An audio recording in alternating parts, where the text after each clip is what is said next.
that definitely says a lot. You know, we put in a lot of work to be able to make it to the SEC championship every year. You know, that's our ultimate goal. And, you know, that's a step forward to us to making it to, you know, the playoff and the national championship and things like that.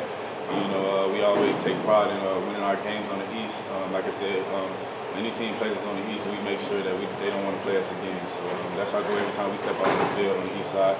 We want to dominate this division. I feel like we've done a pretty good job of that over the past couple of years. How does that fall into, because obviously this is a program that's got bigger goals. Is winning the East like the first step? Is it a goal and you see what else happens after that? Like, how would y'all describe it? Yeah, I mean, it's definitely the first step, but, you know, there's plenty more steps we got to go, You know that this is just a stepping stone to get where we want to go. You know, our ultimate goal, like I said, we want to make it to the top. We want to, at the end of the year, we want to be the #1 team in the nation and things like that. So it's definitely a goal accomplished, a milestone that we wanted to reach, but we're not done yet at all.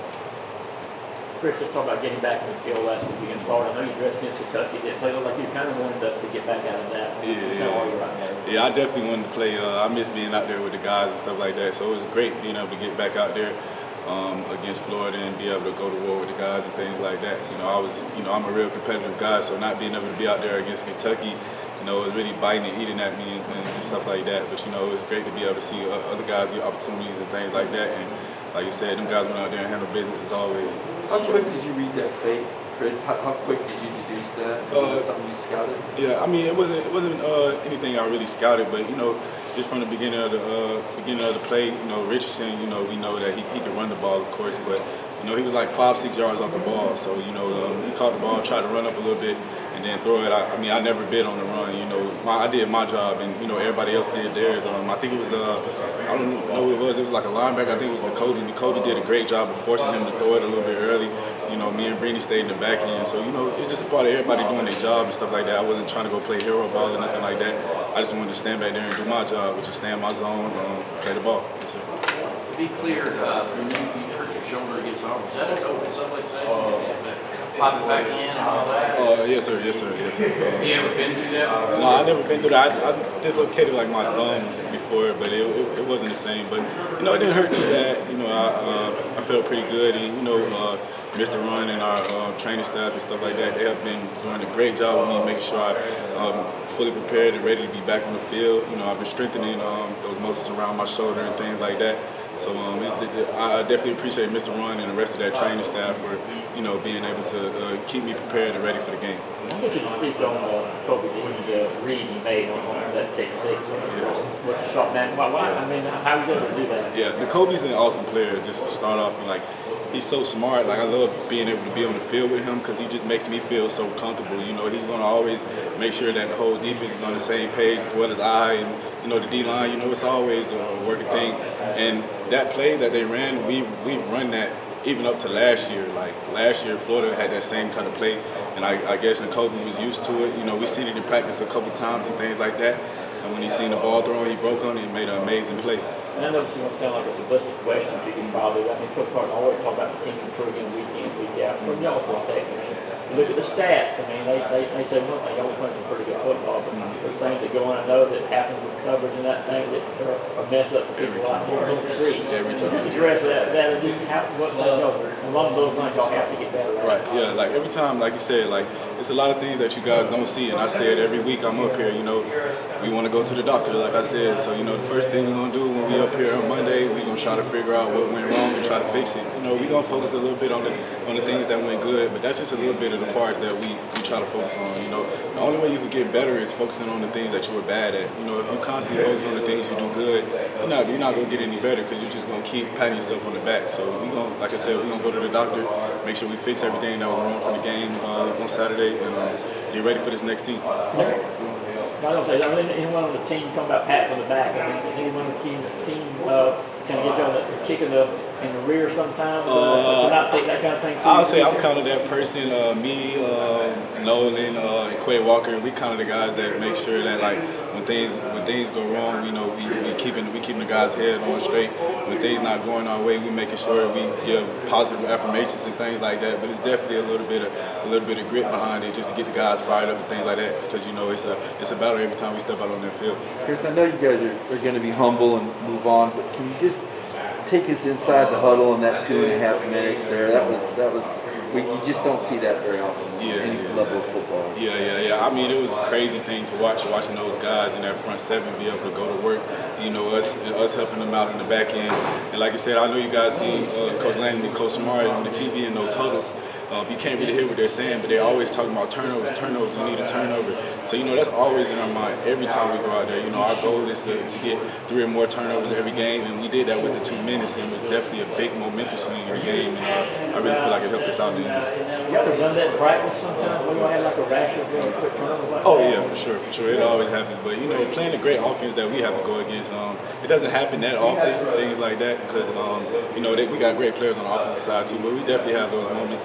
But I like to thank our guys on the offensive side of the ball, too, because, you know, they definitely make sure, and our scout team is always to make sure that we're well prepared for when we get in game situations like that, we can execute. I want to ask you about Nolan real quick. You mentioned he's a guy that's not afraid to speak his mind, even though he got right here, leading with his voice, too. And I don't know if you've heard this, in his post-game thing the other day, kind of and had him impromptu defensive steps.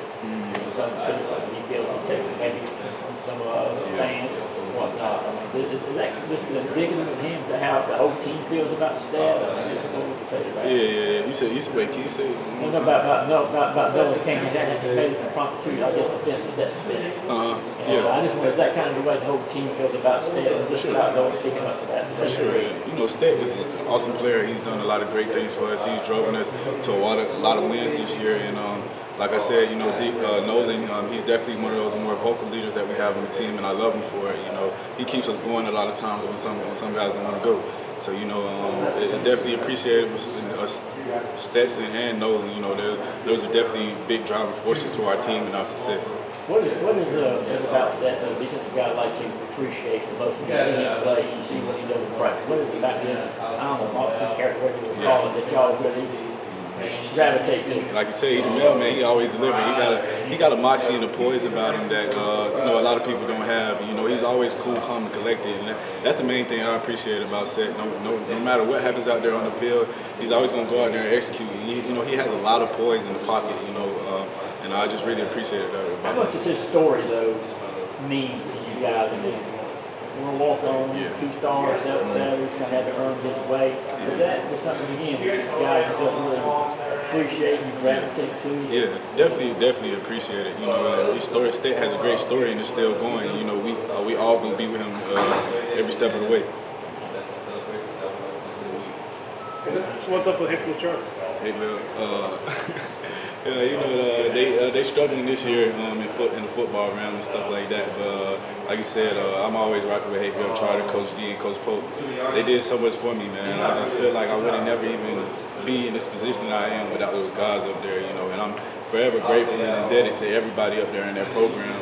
You know, we're gonna keep chopping. We're gonna try to finish out the season strong and stuff like that. Maybe they could get me back up there on a Friday or something on a bye week. I'm gonna suit up for them. Get a couple interceptions, get an offense or something. Yeah. How do you keep your edge when you're a 37.5-point favorite to beat? Everybody expects you to just beat the heck out of the team. How do you stay sharp when you go from a situation in Florida to here? Well, the main way we stay sharp is because our ultimate goal during every game is to put up 0 points. So, you know, even when like we're up, you know, 24-0, 37-0, you know, I'm talking to Kobe throughout the game, and Kobe's like, I don't want him to score at all. And, you know, I'm feeling the same way. And, you know, they got to late touchdowns and things like that. But the determination and things that we have like that to have them to score no points at all, that's what keep our edge late in those games to continue to compete. Chris, you were talking briefly about your brother. Because I don't know a lot of folks know that. Yeah. But you got a brother that plays at Kansas State. What's his name and position? His name is Derion Smith. He goes by TJ. He plays safety just like me, and you know, TJ is a great player. I love him. Younger, about a year or two older than me. My younger brother. He's done a lot of great things for Kansas State and things like that. You know, it's just been awesome to see my little brother. You know, a lot of people doubted him coming up. And I feel like him seeing me being able, a lot of people doubted me too, and him seeing me being able to, you know, overcome the things I've come, it helped him be in the position that he is today, and he's going to be a great player for a long time in college football. Who's got more interceptions this year, you or him? Me, I got 2. I think he got 1. Yeah, I'm looking to up the score on him a little bit. I'm trying to get about 3 or 4. Okay. Blow him out a little bit. But, you know, TJ is a great player. and he's going to continue to do great things for Kansas State. So how did you know that you clinched the SEC East? Were you watching the game, or did you guys get a text? I actually saw it like on Instagram. You know, we got the UGA fans and fan pages and stuff like that. We got a ton of pages and they're great. You know, I tap into them a lot, and you know, they tag me in certain stuff. So the first way I found out, they had tagged me in a photo that, you know, we clinched the East and stuff like that. And, you know, as guys on the team found out, you know, we all came together. And, you know, like I said, it's a milestone we reach, but it's not the end for us. You know, we got a bigger goal that we want to reach, and we hoping to get there. Okay, we have 2 more questions for Chris. Chris, You talked about your younger brother people down him. They doubted you too. You're too small to play this position. That's what they say. How many times did you hear that? I heard it plenty times. You know, even from some of our coaches and things like that. But you know, Your coaches? yeah. But this is when I first got here. You know, when I was like 140 pounds wet and things like that. Very, very small player. But like I said, like you know, a lot of guys in the NFL inspire me. Guys like Buda Baker, Tyrann Mathieu, Kenny Moore. Some of those smaller guys that are dogs, and you know, they let me know that it can be done. Even though I knew from the beginning that it could be done, because I've been doing this since I was 6 years old. They let me know that it can be done, because you know, at any level, you know, size matters of course, but you know, you can overcome that if you got heart in you and stuff like that. So you know, I just go out there and play to the fullest of my ability. You know, I'm gonna put my life on the line every time I step out there. Chris, you talked a lot about Nakobe, but just like that whole linebacker group, what are those guys like in practice? Like how hard they work? Those guys are indescribable for real. Like they're so fast and so smart.